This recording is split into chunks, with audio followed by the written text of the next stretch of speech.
Então, gente, a Dani é uma mãe de São Paulo, que a gente já tem contato fazem 12 anos, Dani.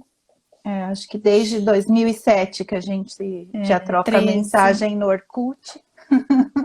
Isso, 13 anos. A Dani é mãe da Ana Luísa e da Cecília, né? A Ana Luísa é cardiopata. A Ana Luísa tá com 15. Isso, vai fazer 16 agora, dia 2 de maio. Então, a Ana Luísa, além de adolescente, né, que é um tema que desperta bastante atenção, todo mundo quer saber como que é a vida de adolescente, de adulto. Ela tem duas cardiopatias, assim, bem cotadas lá aqui no nosso Instagram, né, que é Uhum. Epstein e a transposição corrigida. A gente já explicou as duas no feed, né, assim, só para ser bem breve. Uhum. Me ajuda aí, Dani. A É, Epstein é uma malformação da tricúspide, né, que isso. pode ser bem leve, mas também pode ser bem severa desde o Uhum. nascimento, apesar de ser rara essa questão de ser severa desde o nascimento, né? E a transposição das grandes artérias, transposição corrigida, que é além do TGA, da inversão dos vasos, ela também tem os ventrículos invertidos, né? Na verdade, assim, os vasos, na transposição corrigida, eles estão no lugar certo, mas os ventrículos são invertidos. A grosso modo, se for dizer o que é o problema, é a inversão dos ventrículos. Só que as válvulas tricúspide e mitral, elas fazem parte da estrutura do ventrículo. Então, na verdade, a tricúspide fica do lado invertido e a mitral também. E no caso dela foi uma das coisas que também levou a questão do Epstein a gente ter que olhar com mais cuidado. Certo. E assim, conta pra gente como que foi, que você descobriu, Uhum. como que foi o tratamento no início. Bom, eu acho que a história da Ana Luísa teve vários pontos que eu tive muita, digamos, muita sorte, né? Fui bem guiada desde a gestação e a gente sabe que no Brasil e no mundo não é uma coisa que é tão comum, infelizmente, ser diagnosticado no ecofetal. E quando eu fiz o segundo morfológico dela com 20 semanas, a médica achou que tinha alguma coisa que não dava para enxergar no coração e pediu para eu voltar para uma nova avaliação depois, porque era uma semana assim de Natal. Eu acho que ela já tinha enxergado que tinha alguma coisa, mas falou, deixa passar as festas para ver direitinho. Isso a médica que fazia o ultrassom morfológico mesmo, Morfológico. ginecologista. Aí eu voltei, a gente fez de novo o morfológico e eu fui sozinha, até porque eu achei que, enfim, o que não dava para ver no coração? O coração estava batendo, estava lá, né? Até então eu não sabia que podia haver alguma coisa além de ter que verificar se o coração está batendo. E aí ela verificou que tinha alguma coisa no desenho da posição das grandes artérias que era diferente, apesar delas estarem mandando sangue para o lado certo, e ela não sabia o que era, e eu percebi que era alguma coisa grave pela fisionomia da médica. Aí passaram-se alguns dias, e depois a gente fez o eco fetal, assim, mas foi no prazo de uma semana, com 22, 23 semanas por aí, eu fiz o primeiro eco fetal. E já ficou bem claro desde o primeiro eco fetal que ela tinha transposição corrigida.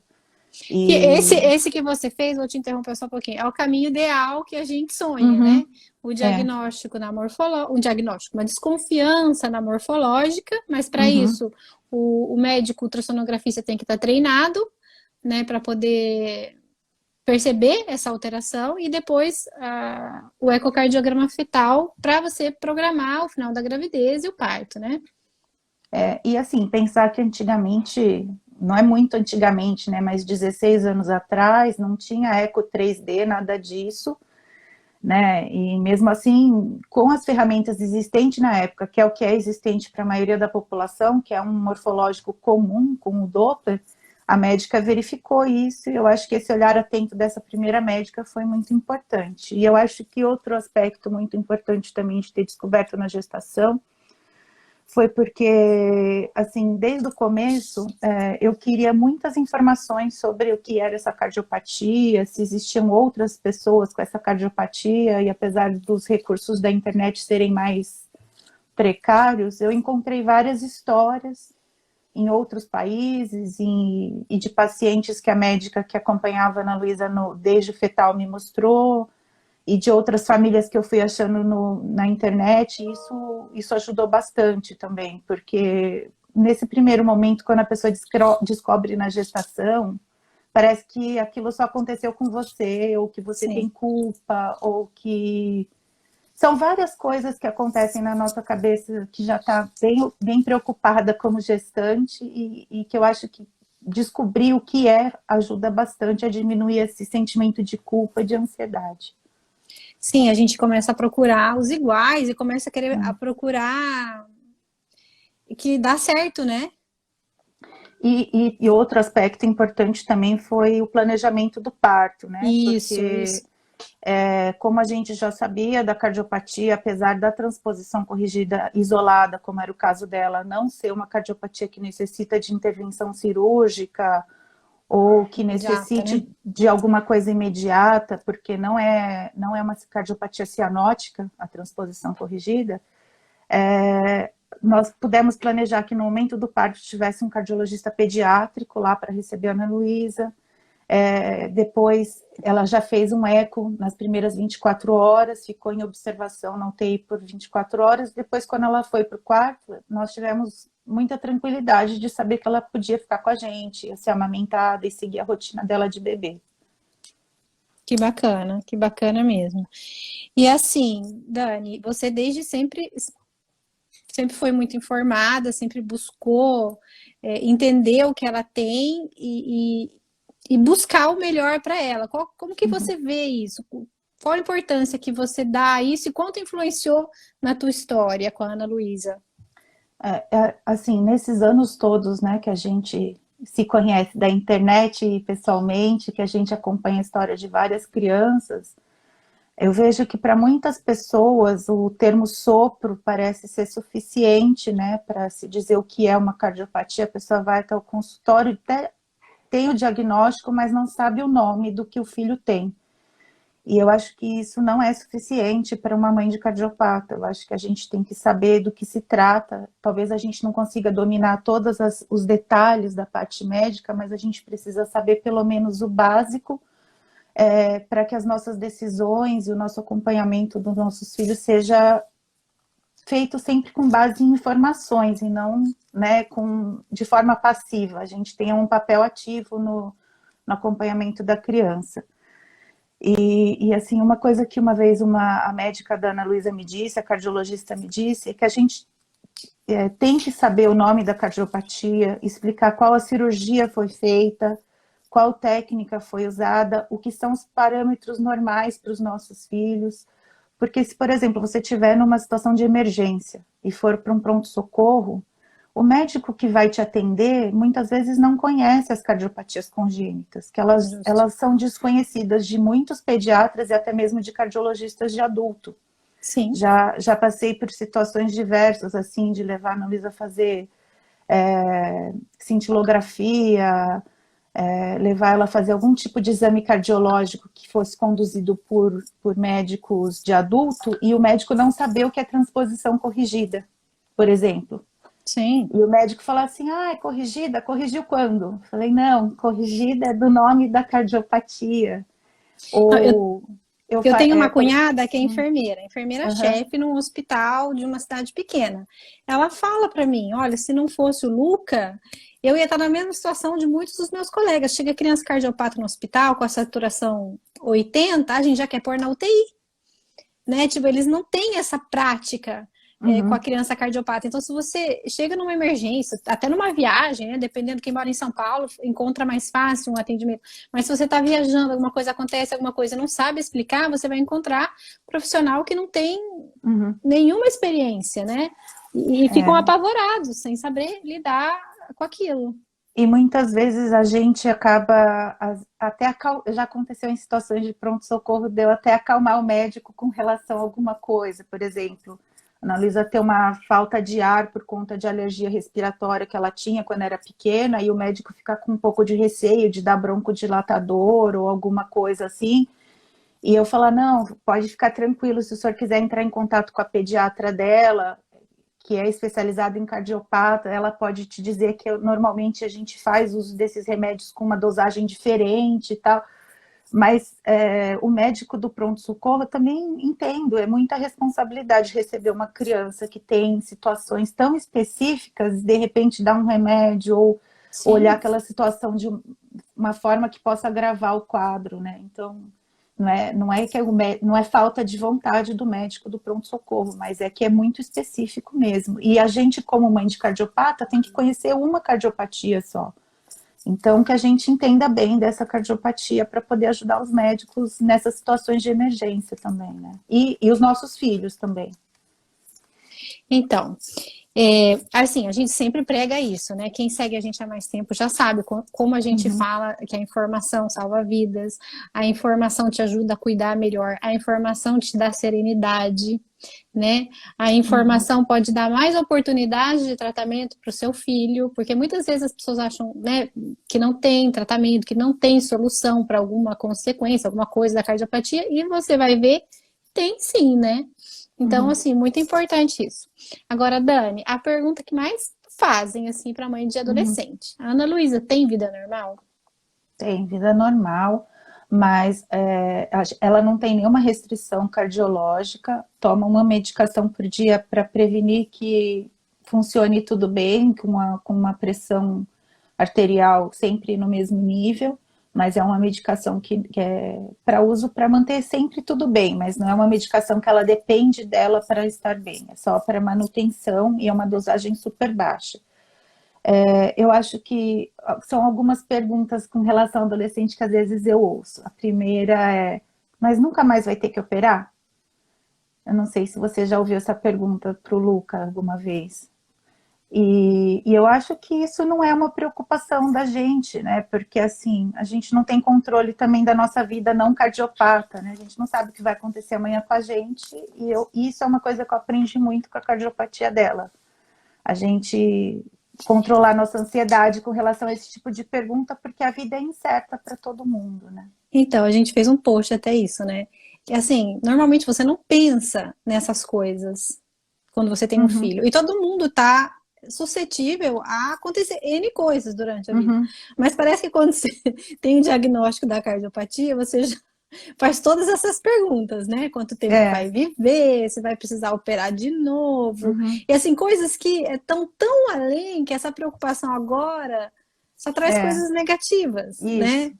Mas enfim, Acho que outra coisa importante para o cardiopata é ele também, a criança, saber o nome da cardiopatia que tem, o que é a cardiopatia, né, desse adolescente. Aos poucos, a gente treina no filho para tomar medicação sozinho, porque vão surgir situações de excursão escolar, acampamento, vai dormir na casa de um amigo, e a isso. gente tem que permitir que os nossos filhos sejam independentes, né? E vivam a vida, porque eles não vão viver com a gente para sempre, né? Então, A questão pode de ir dando acontecer autonomia nisso também, isso. né?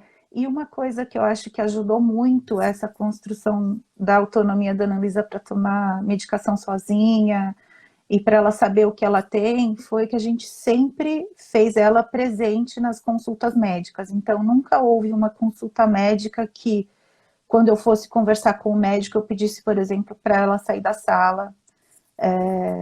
Mesmo desde pequenininha, a gente sempre fez as consultas juntas. Se eu tivesse que levar ela para fazer um exame simples ou um exame dolorido, eu sempre avisei ela que era um exame para ver se o coração está bem, na forma mais adequada para a idade, mas a gente nunca escondeu que o exame era para aquela finalidade cardiológica. E eu acho que fazendo isso dessa forma, as coisas fluem com mais naturalidade, né? Porque o diagnóstico faz parte da história dela, Sim, mas não é quem ela é. Então, isso também é sim, uma coisa que eu sempre sim. falei muito para ela, que isso é uma questão que vai acompanhar ela, mas não é o que define ela, né? Então, acho Ela, que você já respondeu uma parte da próxima pergunta, que ela sabe da condição dela. sim. E como você acha que ela lida com isso? Eu acho que ela lida com naturalidade de ser um aspecto da história dela, assim como a gente tem algumas coisas da nossa história, que são onde a gente nasceu, quem são as nossas referências, qualquer pessoa tem essas coisas das suas referências da história de vida. Eu acho que isso faz parte da história de vida dela. ela tem consciência de tudo o que aconteceu, a gente nunca escondeu dela quantas cirurgias foram feitas, qual foi a gravidade do tamanho das cirurgias, e eu acho que isso fez com que ela entendesse também que ela é muito forte, que ela é uma menina que já passou por coisas que outros adolescentes ainda não viveram. Então, acho que isso até trouxe um aspecto assim para ela na personalidade dela de entender que tem situações que estão fora do nosso controle, mas que a gente pode ter força para vencer. Entendi. Agora, uma outra pergunta é sobre a questão das meninas, né? Do ciclo menstrual. Você pode dar alguma dica nesse sentido? Porque tem uma preocupação grande. Ela não usa anticoagulante? Não, então, como a Ana Luísa não usa anticoagulante, para ela essa questão não teve nenhuma coisa diferente do organismo de outras meninas, foi normal.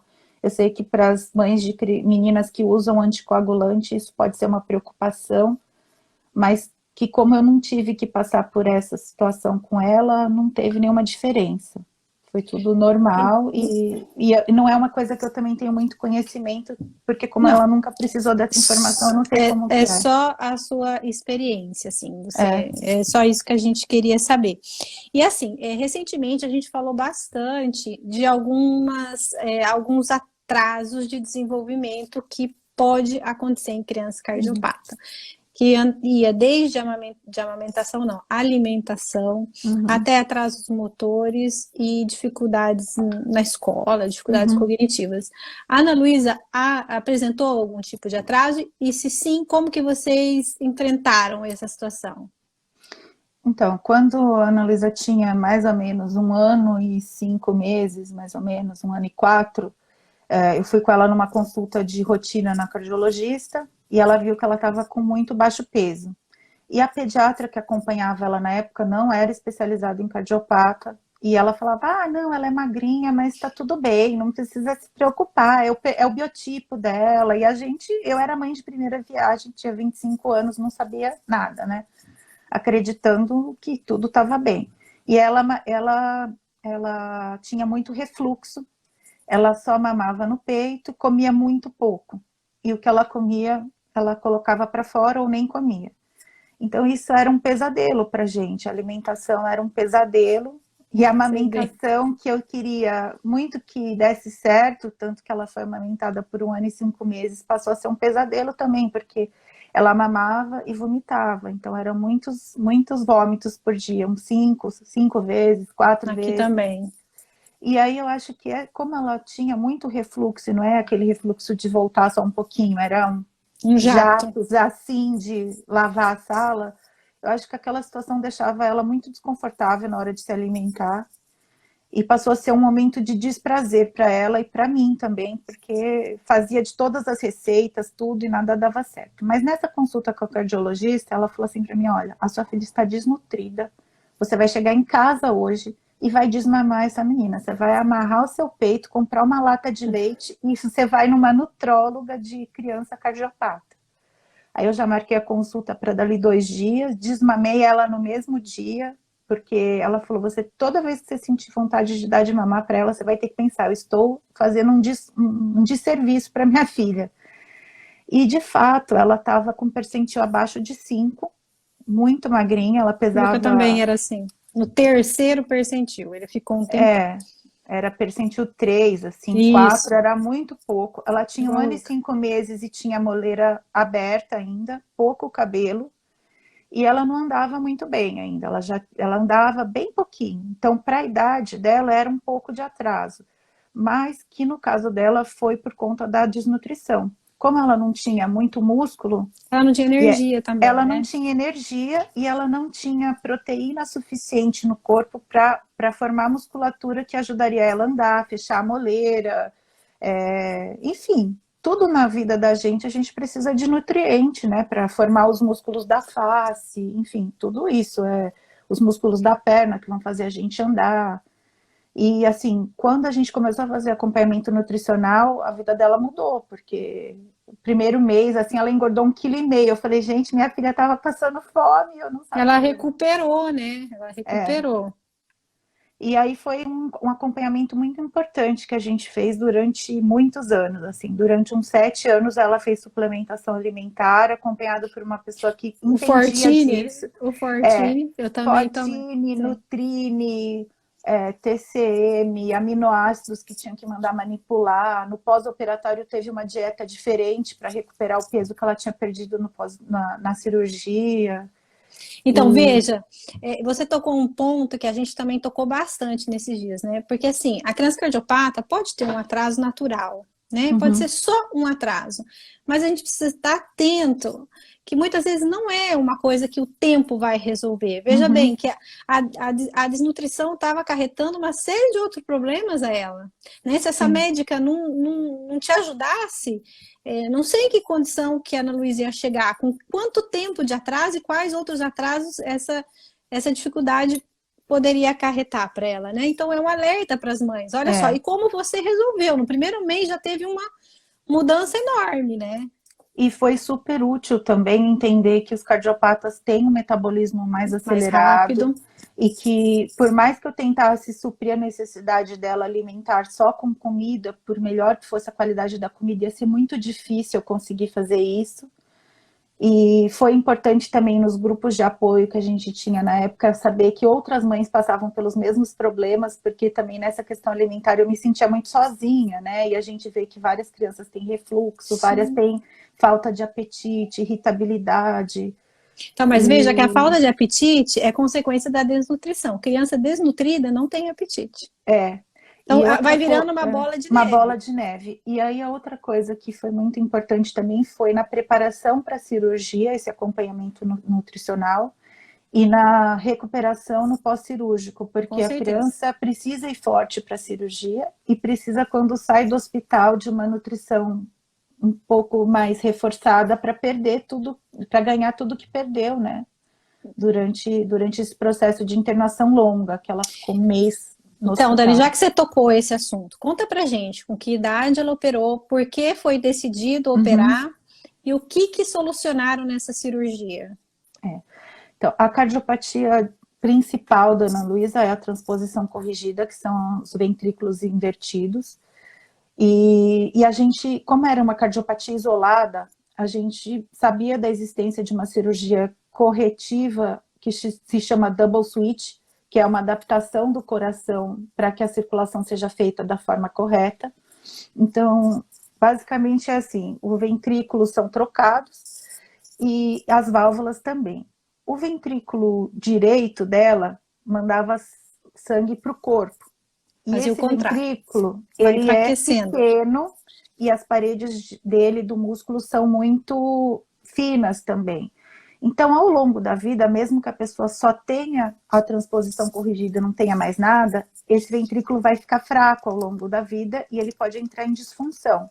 Por isso que muita gente só descobre a transposição corrigida isolada na vida adulta, porque demora muitos anos para esse Para dar ventrículo sintomas. dar sintoma, só que aí quando ele Pode dá ser tarde. sintoma, pode ser tarde, porque a double switch não pode ser feita na vida adulta. Existem alguns lugares que fizeram, mas não é muito bem sucedido, porque o coração ficou a vida inteira funcionando de um jeito, é difícil ele se adaptar a funcionar de outro.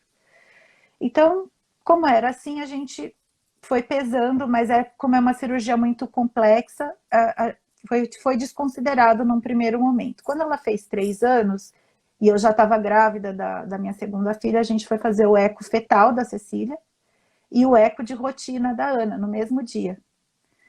E aí a gente verificou que estava tudo bem com a Cecília, que é a minha segunda filha, e o coração da Ana Luísa apareceu anomalia de Ebstein, o que não é muito comum. Como o Ebstein é uma cardiopatia congênita, se fosse uma forma grave de Ebstein, teria aparecido logo no ecofetal. Como era um Ebstein muito discreto, ele demorou algum tempo para aparecer, conforme ela foi crescendo, ele foi ficando mais visível, e nesse eco, 2 anos e meio, quase 3, apareceu a anomalia de Ebstein. E aí foi por conta disso que a gente optou por fazer o double switch. Porque a válvula tricúspide doente, ela dura menos tempo funcionando bem do lado esquerdo do que ela já funcionaria, né? Pela história dela de transposição corrigida, em algum momento aquela válvula, aquele ventrículo iam dar Um problema. problema. E já tinha um Mas, problema, né? mas Foi. com o Epstein o problema seria mais grave e o problema surgiria de forma mais rápida. Então, nós fomos ao cirurgião, entendemos os riscos dessa cirurgia, porque é uma cirurgia muito grande, que só pode ser feita por equipe muito experiente, e nós entendemos os riscos que isso envolvia, porque também acho que isso é importante, nesse momento, a família se informar sobre quais são as perdas e os ganhos. Eu acho que não tem nenhuma cirurgia de cardiopatia complexa que é, assim, a cura da criança, né? É a melhor forma de abordar ou não. Isso depende da família e eu acho que a gente tem que encarar isso com as partes ruins que isso tem mesmo, né? Não tem muito como fugir das partes ruins. Estão perguntando onde que ela operou. Acho que não tem problema nenhum em falar, né? Não, não tem. A Ana Luísa, ela operou com o Dr. José Pedro da Silva, que agora não está mais aqui no Brasil, mas ele vem uma vez por mês para operar na Beneficência Portuguesa. Ela operou na Beneficência Portuguesa. Na época que ela operou, eu acho que ela foi a quarta ou quinta paciente que fez o double switch. Tinha, assim, muito poucos casos no Brasil e no exterior também, assim, quando ela operou fazia, acho que uns 10, 11 anos que se fazia essa cirurgia nos Estados Unidos, por exemplo, não tinha nenhum paciente com acompanhamento a longo prazo. Difícil, né? E a gente tomou essa decisão por conta dessa conversa muito séria e muito consciente dos riscos e dos ganhos que ela poderia ter, e acho que o que mais fez a gente ir para esse caminho da cirurgia, assim, eu lembro como se fosse hoje, assim, eu pensei, eu prefiro arriscar, né, saber que tem o risco dela não resistir à cirurgia, saber que ela pode ter bloqueio na onde tem reimplante de coronária, existiam várias coisas que poderiam acontecer, mas eu pensei, eu prefiro que ela me arriscar e oferecer a ela essa oportunidade do que ela crescer e quando ela virar adulta ela ter uma vida limitada, né? Eu acho que seria muito triste eu ver a minha filha crescer e Porque você teve medo, não né? poder escolher os caminhos que ela quer para a vida dela por conta do medo, né? Porque na verdade a gente pensa muito na nossa dor, no nosso desespero no momento de cirurgia, mas quem está passando por aquilo não é a gente. E quem vai passar pelos E as problemas futuros consequências serão são os deles. nossos filhos. Então, assim, é muito difícil a gente decidir pelos outros, principalmente pelos nossos filhos, mas acho que a gente tem que dar essa oportunidade deles seguirem em frente, né? Serem adultos felizes, com todas as oportunidades que os outros têm na medida do possível. Lembrando também que o Dr. José Pedro foi o médico que desenvolveu a técnica do cone, né? Uhum. Hoje muito usada no mundo todo, inclusive, né, para corrigir a anomalia de Epstein. Uhum. Então, assim, só queria ressaltar que existe essa técnica, não todos fazem, mas ela tem tido Uhum. muito sucesso no mundo todo. E assim, uma honra para nós brasileiros, né, ter um médico brasileiro que inventou uma técnica, desenvolveu, não inventou, Uhum. uma técnica tão excelente que tem Uhum. solucionado muitos casos, né? A gente ainda tem tempinho, Lara? Posso falar um pouco Temos, sobre a temos técnica do meia cone? hora ainda, pode falar. Então tá bom. Só para voltar um pouquinho no double switch, o double switch, para quem tiver alguma curiosidade, estiver aqui assistindo ou vá assistir depois no YouTube, é uma técnica que se invertem, faz um túnel por cima nos átrios com as veias, a veia cava, e aí inverte a circulação do átrio e inverte a circulação dos ventrículos. Então, é como se no coração da Ana Luísa os fluxos venoso e arterial corressem do lado inverso agora, que foi readaptado. Então, faz a inversão da pulmonar e da aorta, que é a cirurgia de Jatene, inverte as artérias, como se faz na cirurgia de transposição das grandes artérias. Isso é a parte de baixo, inverte a circulação embaixo, e depois, para que o sangue não fique trocado em cima, inverte a circulação em cima por meio de um túnel das veias cavas. É um pouco complicado de escrever assim, mas os pais ou as mães que quiserem se informar, coloquem no Google lá qual é o coração normal, qual é o coração da transposição corrigida sem operar e com o double switch, que dá para entender mais ou menos. A gente colocou um desenho quando a gente fez o post, assim, ajuda um pouco a compreensão, né? E é uma cirurgia que às vezes exige, que foi o que aconteceu no caso da Ana Luísa, uma bandagem da pulmonar antes. Isso tudo depende de cada paciente. Também não é uma cirurgia indicada para 100% dos pacientes que têm transposição corrigida, cada caso é analisado de uma vez. Então, ela fez primeiro, eu estou vendo uma pergunta se ela fez uma cirurgia só, ela fez primeiro a bandagem de pulmonar, que é um preparo para o double switch, e ele faz o coração ficar mais forte. Então, aperta a artéria pulmonar, ela vai fazer o ventrículo dela, fez o ventrículo dela que era mais fraquinho, que era o direito, que estava do lado esquerdo, ficar mais forte, e depois eles fazem essa troca de artéria, essa troca atrial. Por isso que chama double switch, porque é uma dupla troca. Troca a parte de cima e troca, inverte embaixo. E aí, na mesma cirurgia, ela fez o Epstein? Ela fez primeiro a bandagem, passou 4 meses, ela fez o double switch, e no double switch ela fez o Epstein. Foi uma cirurgia bastante longa, foi uma cirurgia que, do momento que ela entrou até o momento que a gente pôde ter notícia, foram 10 horas.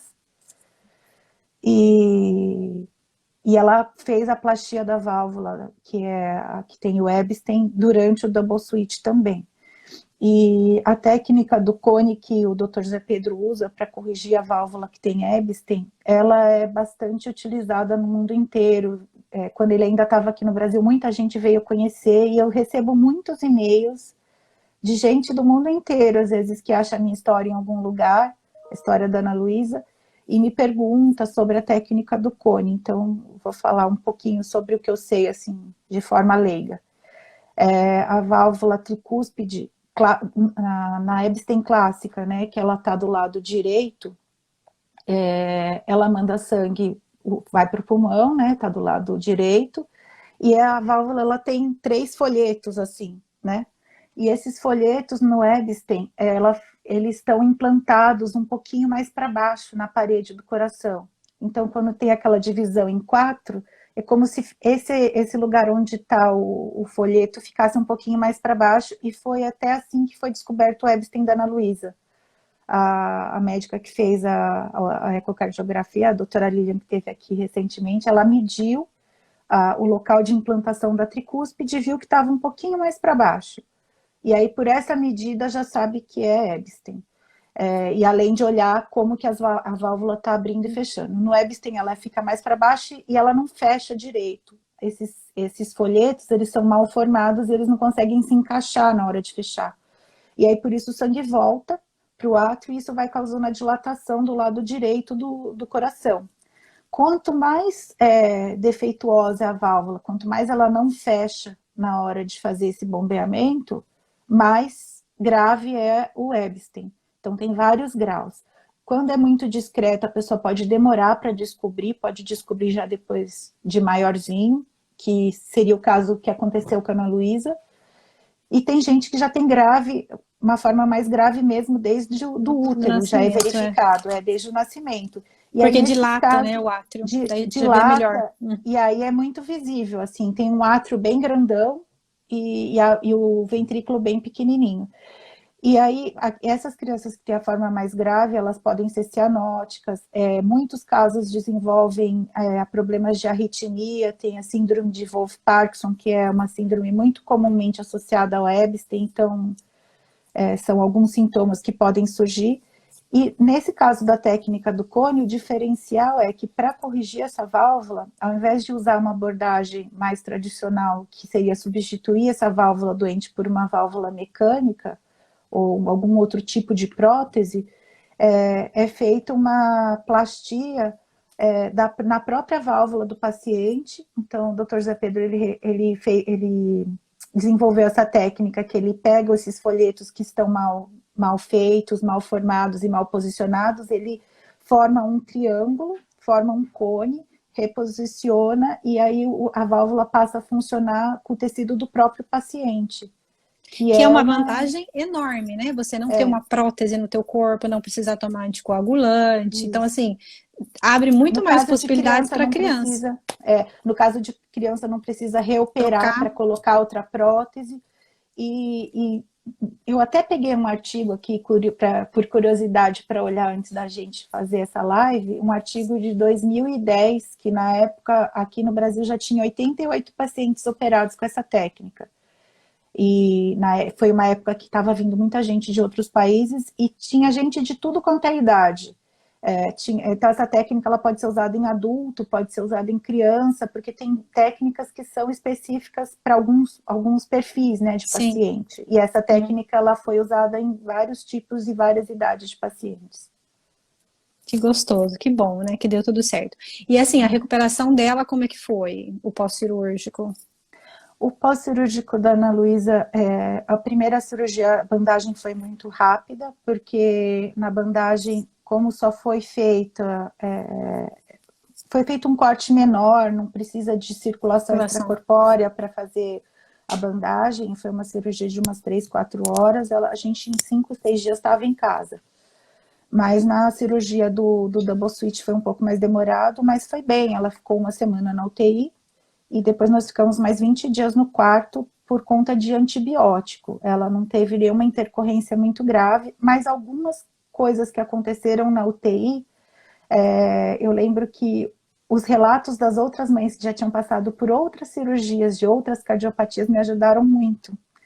Então, eu lembro assim que ela teve derrame pleural e eu já tinha... Já sabia o que era. Eu já sabia o que era. Outro dia vocês fizeram um post sobre derrame pleural e assim, eu lembro que quando ela teve o derrame pleural na UTI, eu não fiquei tão assustada, achando, ai meu Deus, e agora deu uma complicação que é irremediável. Eu sabia que era que aquilo ia causar um desconforto para ela, que era uma preocupação a mais, mas eu sabia que era uma coisa muito comum de acontecer em pós-operatório. De novo, a informação que acalma, né, que acalenta.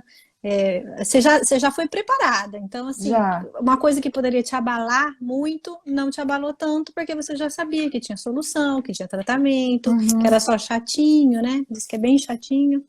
Ela teve um pouco de desconforto com isso. Outra coisa que também eu já tinha, eu li muita coisa, assim, eu não sei, assim, algumas pessoas me conhecem que estão assistindo, outras não, né? Eu sou professora de inglês e na época eu era tradutora, então muita coisa eu lia, não tinha muita informação igual a gente tem agora, esse canal que vocês têm, ou outras fontes em português.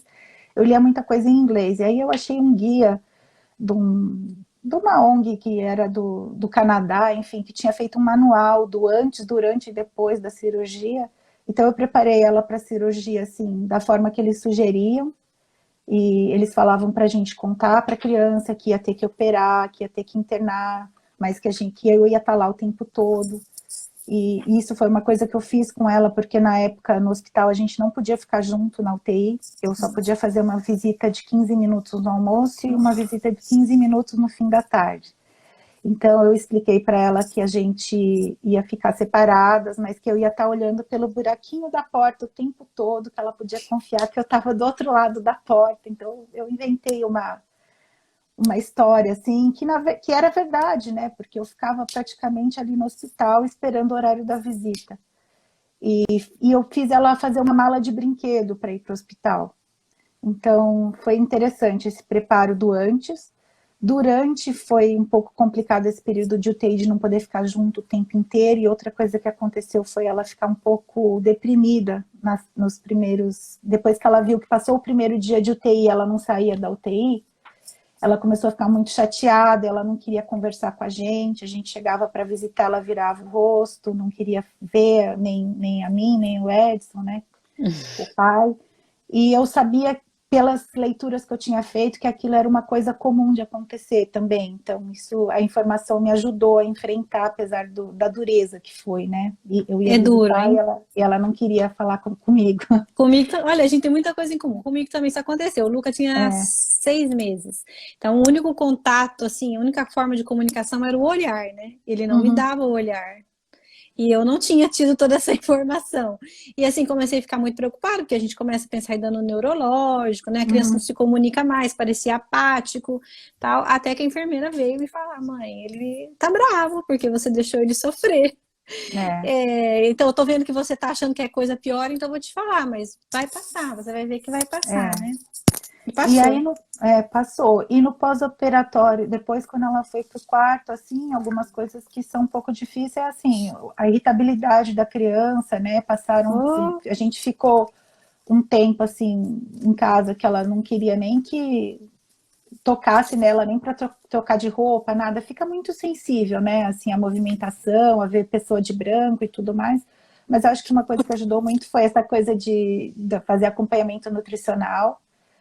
E os exames, né? Eu acho que uma coisa que vocês também colocaram aqui, já fizeram até aquela cartilha na primeira vez que podia fazer, baixar pelo aplicativo, né? Os PDFs que vocês mandaram, sobre como organizar os exames e como isso. organizar As as medicações. medicações e tudo mais. Então, assim, uma coisa que depois, com o passar dos anos, a gente sempre mantém, né? A regularidade dos exames, conforme é pedido, fazer tudo direitinho, porque, como eu estava falando, o Ebstein tem problema de ritmo, a transposição corrigida também pode ter, então ela faz exames de controle para ver Holter, por exemplo, para ver se está tudo bem da parte de ritmo, faz o eco, agora que ela já maiorzinha faz teste de esforço na esteira com aquela cardiorrespiratório que faz com aquela Sim, para máquina. a função pulmonar também, né? Eu acho que O, é o isso. pessoal tá falando do manual. Gente, não antecipa. A gente já tem um monte de coisa aí meio pronta. Logo, logo a gente vai Manual do começar. que o pessoal É quer? que você falou do manual pré-cirúrgico, alguma coisa. A gente já tem umas Não, coisas. na verdade, isso daí foram coisas que eu li que eu até outro dia fui procurar, não existe mais na internet, mas as meninas estão preparando cada dia coisas Sim. maravilhosas aqui.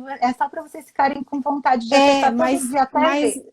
mas vai. É que assim, não dá para transmitir tudo isso Não no dá. Instagram.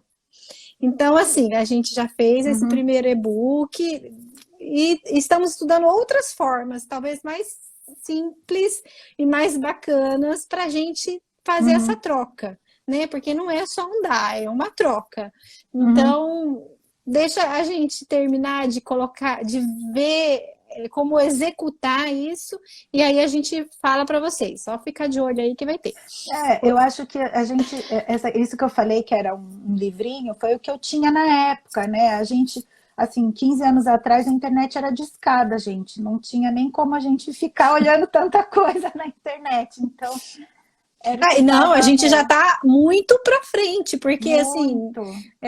não tinha nada mesmo. Eu lembro que eu mesma, quando eu descobri do Luca, eu também procurei em português, procurei em italiano, já que eu estava aqui na Itália, procurei em inglês, assim, não tinha nada, nada, nada É. de nada.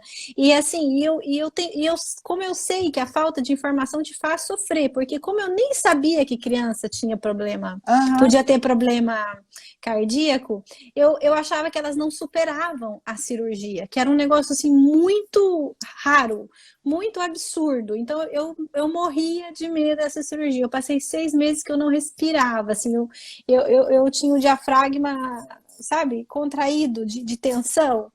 E Uhum. aí, quando eu cheguei no hospital, eu vi aquele monte de criança entrando e saindo do bloco cirúrgico. Eu falei, gente, mas eles fazem isso 8 vezes por dia. No hospital onde eu estava, chegava a ter 8 cirurgias cardíacas infantis de criança. Eram Ah, 2 equipes. Então, tinha dia que eles faziam 4 de manhã, 4 à tarde, se não eram tão longas. Sem uhum. brincadeira, tinha criança que entrava e É, saía. E eu quando eu achava che... que não existia. E aí, meu é. medo era maior ainda, né?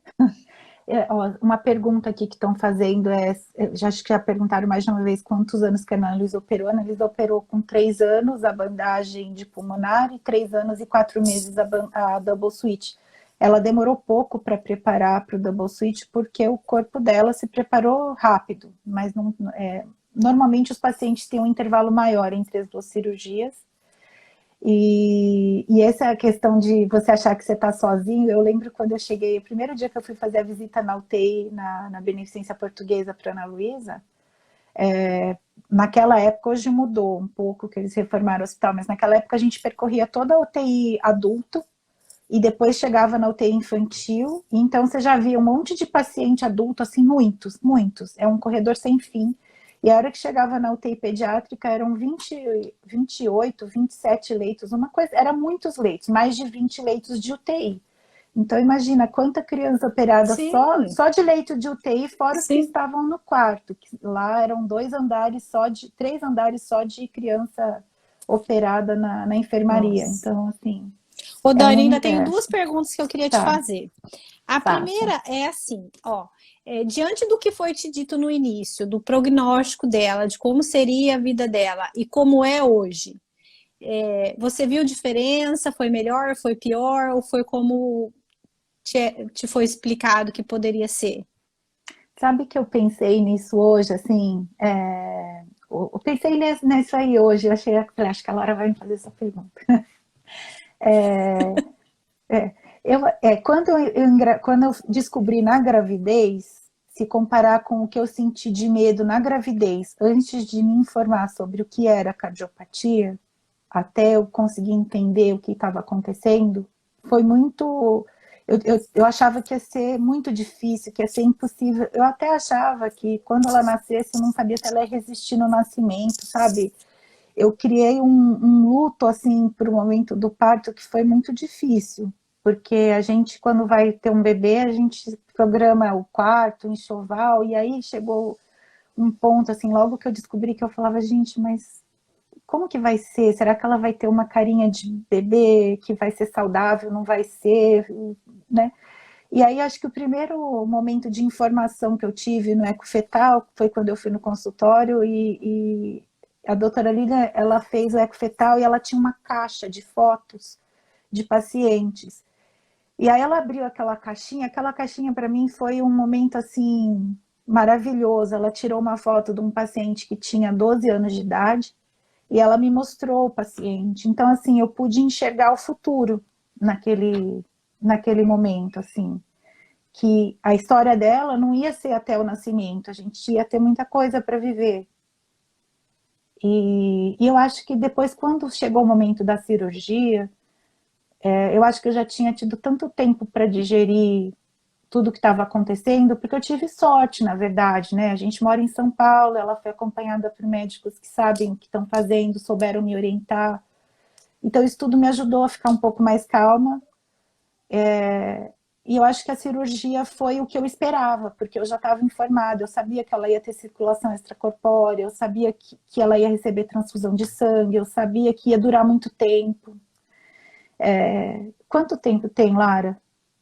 10 minutos. Ah, tá. Então, deixa eu só contar uma história sobre o que a gente espera, né? Então, na verdade, agora olhando tudo o que aconteceu, eu acho que foi melhor do que eu esperava. Apesar de, quando a gente tomou a decisão da cirurgia, eu já sabia de tudo que eu ia passar, eu acho que foi melhor, porque eu vejo que hoje isso ocupa um espaço na vida da Ana Luísa muito menos complicado do que eu achei que ia ocupar. Eu achava que ela ia crescer complexada por ser cardiopata, que ela não ia ter amigos, que ela ia querer esconder a cicatriz. Eu achava que eu não ia ter coragem de ter outro filho, e nada disso aconteceu. Eu tive outro filho, ela vive bem, ela se gosta, ela é super vaidosa, ela não esconde a cicatriz. A gente se Ela, faz tantas histórias, né? Eu também ela faço tantas histórias que, olha, e o Lucas, assim, tá super bem, né? E a última minha história foi, ele não vai poder jogar futebol. E aí, e quando ele ele entrou ele joga, e aí ele entrou para um time profissional. Aí, mas, verdade, mais de um mês eu ficava assim, mas não te perguntaram nada lá onde se troca? Como chama em português? O vestiário. vestiário? Não, por quê? Mas não te perguntaram da tua cicatriz? Não, ninguém. Mas e o É, treinador não falou nada? Não? Então, assim, é tudo coisa da da minha nossa cabeça. Ninguém cabeça. tava nem aí com aquilo, né? E, e o Luca é super independente também, né? Eu vejo assim, pelo que eu acompanho por aqui, a Ana Luísa é uma menina super independente, ela anda aqui em São Paulo sozinha, pega metrô, pega ônibus, vai para a Olha, escola. Então, assim, eu acho que uma parte também que é muito importante, que outro dia, não sei se foi aqui que surgiu a questão de superproteção que vocês sim. postaram, e eu vi que até teve algumas mães que falaram, eu super protejo mesmo e tal. Eu entendo a dor das pessoas de achar que às vezes é necessário. Tem gente que sente que é necessário compensar de alguma forma, né? Mas Isso, eu já acho, mas mas eu já sinto assim, por tudo que eu vivi, que não, que a gente tem que levar a criação dos nossos filhos da forma mais normal possível, incentivar essa sensação de ser independente, né? eu acho que essas pessoas não pararam para pensar, porque óbvio que eu quero proteger meu filho do sofrimento, mas o sofrimento faz a gente crescer, mas não digo que tem que sofrer por tudo, mas elas precisam Não, é. encarar as coisas da vida. Uhum, E aí, essa mesma mãe que diz que super protege mesmo, quer que o filho seja tratado normal, mas ela mesma não trata ele normal. uhum. Então, assim, não funciona. Você primeiro tem que tratar ele normal, ele tem que se sentir normal e ele vai exigir um tratamento normal, ou não? Uhum. E assim, essa questão de informação, eu lembro no dia que a Ana Luísa foi fazer o double switch, tinha uma mãe de uma criança que ia fechar uma CIV, e era uma cirurgia que ia durar, assim, sei lá, 3, 4 horas. A criança dela entrou no centro cirúrgico junto com a Ana Luísa. Quando passou, assim, 1 hora, mais ou menos, de cirurgia, que a gente estava ali na espera da UTI, esperando notícia do como que estava lá dentro da sala de cirurgia, a mulher começou a chorar muito. E ela começou a pegar a roupa da criança e ela chorava alto, ela gritava. Eu falei, gente, essa criança morreu, certeza. Porque às vezes você tá na espera da UTI e você vê coisas que não é o que você queria ver, às vezes acontece, né? E aí eu pensei, meu Deus, será que essa criança morreu? E aí eu fui lá conversar com a mãe, eu falei, oi, tá tudo bem? O que aconteceu? Não, é porque ela entrou no centro cirúrgico faz 1 hora e a gente ainda não recebeu notícia. Eu, como já estava esperando que ia ser 8, 9 horas de tempo, eu não estava nem preocupada. E essa mãe estava preocupada que em Desesperado. 1 hora a criança ainda não tinha recebido notícia que tinha dado alguma coisa de errado. Eu falei, não, calma. Seu filho ainda deve estar recebendo anestesia, vai, né? Os médicos estão olhando, às vezes a cirurgia nem começou. E aí eu percebo, nessas coisas que acontecem, assim, que a gente vai vendo, que a gente vê quanto que a informação, que é isso que vocês fazem aqui no Instagram, no Face, como que isso pode ajudar a gente, porque eu, apesar de saber que a cirurgia dura 10 horas, e que era muito mais grave do que a cirurgia que a outra criança estava fazendo, eu estava mais calma do que a outra mãe, porque ela estava achando que já tinha dado errado já, porque ninguém Porque passou voltava só para dar 1 hora. notícia. Ô, Dani, última pergunta, então, para a gente encerrar. Fala. Uma outra coisa muito que traz muita curiosidade, assim, ela está na adolescência. E qual a maior dificuldade que você encontra na adolescência? Teve relação com a cardiopatia? A cardiopatia influencia tanto a vida dela? Eu acho que no caso da Ana Luísa, não. Eu acho que as dificuldades que a gente tem como mãe de adolescente normal, sabe? As teimosias, as contestações, as variações de humor que são próprias da adolescência, mas eu acho que não é relacionado à cardiopatia, assim. E eu acho que se houver algum problema que é relacionado à cardiopatia, eu acho que cada pai e cada mãe tem que conhecer o seu filho. Pode ser que para alguma criança ou adolescente cardiopata, essa história da cardiopatia tenha um peso maior. Eu acho que se isso acontecer, a gente tem que procurar ajuda, né? Procurar uma ajuda de um psicólogo, procurar ajuda, conversar com os professores, alguma coisa que a gente sinta que não está bem, e a gente também pensar nos nossos filhos como pessoas normais, que têm essas questões dos hormônios da adolescência como qualquer outro adolescente, Vão que viver tem as as coisas. inseguranças, porque senão a gente fecha essa criança, esse adolescente num rótulo de cardiopata, e a vida não é Isso. só isso, né? Existem outras coisas acontecendo ao redor, então acho que isso é muito importante. A gente que acaba pesando mesmo, né? É. Então, gente, Eu vou chamar a Ana aqui, peraí. Ana, quem quiser faz o print para depois a gente. Não é, acredito que ela vai vir, achei que ela não queria. vamos ver se ela vem. Ana, ela tá vindo. Foi se passar batom. Ah, ela é a mega vaidosa. Não puxou a mim, não. Vamos ver se ela vem. Vão fazendo os prints aí, que eu tô vendo tanta gente querida aqui. A Ah, Marcinha. aproveito para lembrar que semana que vem a gente vai ter uma live com o Dr. Mansur, do Rio de Janeiro. Ele é cirurgião cardíaco pediátrico. E aí a gente vai falar mais dessa parte de cirurgias, da preparação, de que acontece lá dentro. E ele vai explicar um pouquinho, assim, do jeito que a gente entende as principais cirurgias que a gente tem falado, Uhum. né? Eu tô vendo aqui que tem a Fala para ela Fê. correr, senão vai cair. Olha lá. Ana, oi, tudo bem? Tudo. Que linda. Ela veio falar oi aqui, até se preparou, fez a make do dia. Tá E, lindona. Eu tô vendo aqui que tem um monte de gente muito querida aqui, a Femilate, que a filha dela tem a idade da Ana Luísa, tem a Marcinha, que a gente ficou internada juntas, A quando o Vitória Thalita, operou, a Dursila tá aí a também. Dorsila. A Dorsila foi uma das mães que mais me inspirou no começo, porque o Cadu É... é mais velho do que a Ana, e a história do Cadu estava no site da doutora Lilian, antes de existir qualquer site com histórias de cardiopata. Ah, é? É, Eu não a história sabia. dele era muito acessada.